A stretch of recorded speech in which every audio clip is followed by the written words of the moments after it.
फडणवीस का तो 2-3 महीने में बंदोबस्त हो जाने वाला है। फडणवीस ज्यादा नहीं है, अभी 2-3 महीने, नवंबर, अभी कौन सा चल रहा है, अक्टूबर, नवंबर के लास्ट वीक में गवर्नमेंट चेंज हो जाएगी, ये चेंज हो जाएगी, तो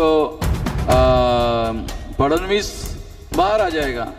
कोशिश कर रहे हो कि दोबारा आने की, जो बाहर आने के बाद फिर उसके घर के ऊपर मोर्चा लेके जाएंगे। बाबा साहब आम्बेडकर को जो जगह महानगर पालिका ने दिया था वो फडणवीस ने बेच दिया, तो बहुत अच्छा किया।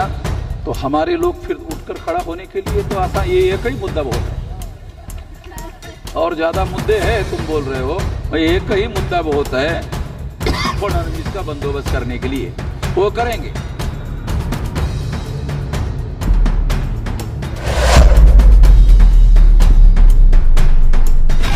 आज हमारे साथ में माननीय मेश्राम साहब यहाँ पर में नागपुर की भूमि पर है और बुद्धिस्ट इंटरनेशनल का कार्यक्रम यहाँ पर में लिया गया, जिसमें बोध गया और दीक्षा भूमि पर किस तरह से ब्राह्मणों का कब्जा है वो यहाँ पर बताया गया। सर, आपने अभी अभी कहा कि हम लोग जो है वो देवेंद्र फडणवीस का बंदोबस्त करेंगे, तो आप ही कहते हैं कि ईवीएम मशीन जो है वो कहीं ना कहीं प्रस्तापित लोगों के हाथ में है, तो किस तरह से होगा सर? ईवीएम केवल हमारी अकेले की समस्या नहीं है, अपोजिशन पार्टी की भी समस्या है। तो हरियाणा में हुआ तो वो लोग तो वहाँ भी परेशान हो गए ना, उस समय पर उन्होंने ईवीएम का इस्तेमाल करके कांग्रेस की सरकार, आती हुई सरकार को उन्होंने ये कर दिया। तो केवल हमारी अकेले की समस्या नहीं है, इसलिए इस समस्या को अभी 30 तारीख को मैंने भारत बंद किया। उसमें 2 मुद्दे हैं, एक ओबीसी की जाति आधारित गिनती और एक ईवीएम। ये 2 मुद्दों पर 30 तारीख को मैंने भारत बंद करवाया। तो हरियाणा की आपने बात की सर, हरियाणा की बहुत सारे वीडियो ऐसे वायरल हुए जिसमें 99% बैटरी दिखाया गया इस ईवीएम मशीन के अंदर में, और लोगों ने यूज करने के बाद जैसे हम मोबाइल यूज करते हैं तो बैटरी धीरे धीरे कम होती है, तो वो चुनाव हुआ, लोगों ने वोट डाला, वो बैटरी कम होनी चाहिए थी, वो बैटरी कम होने के बजाय 99 दिखा रहा है।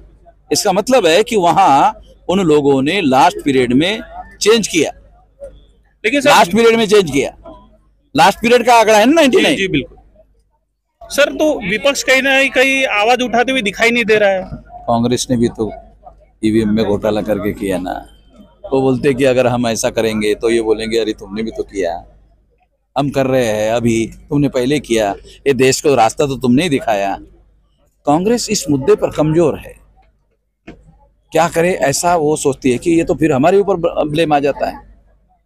ऐसा वैसे भी अगर बीजेपी की सत्ता हो तो भी ब्राह्मणों की, कांग्रेस की सत्ता हो तो भी ब्राह्मणों की, तो ब्राह्मणों का कोई अहित तो होता नहीं है, ब्राह्मण की तो सत्ता बनी है।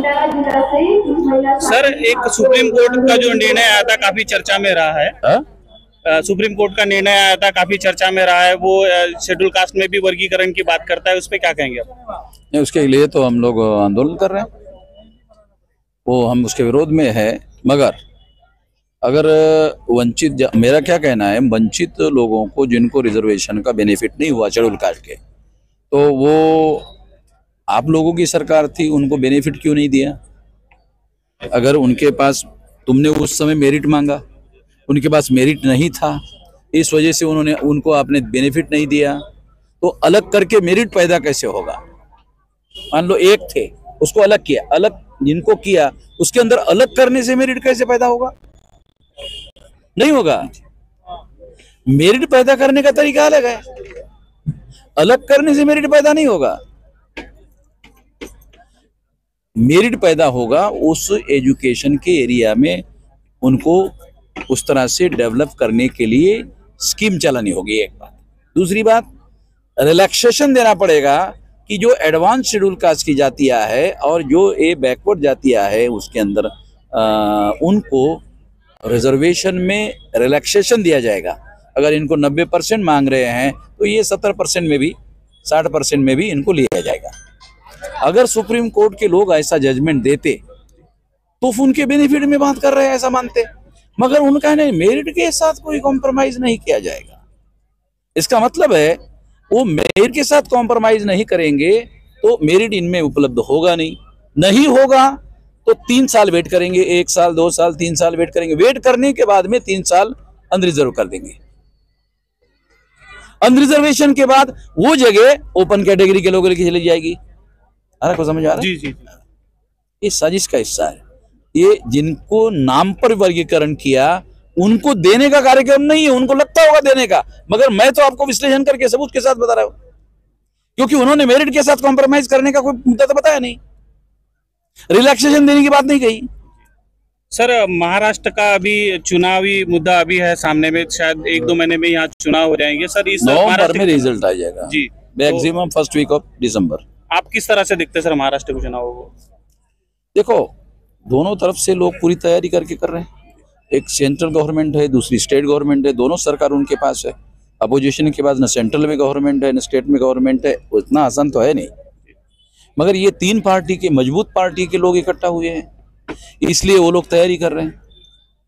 तो टसल है, इतना आसान नहीं, वैसे दोनों को आसान नहीं है। सर आपकी भूमिका इसमें, इस महाराष्ट्र के चुनाव में? भूमिका तो है, हम लोग भी एक्शन करेंगे, चुनावी एक्शन करेंगे। Thank you sir. तो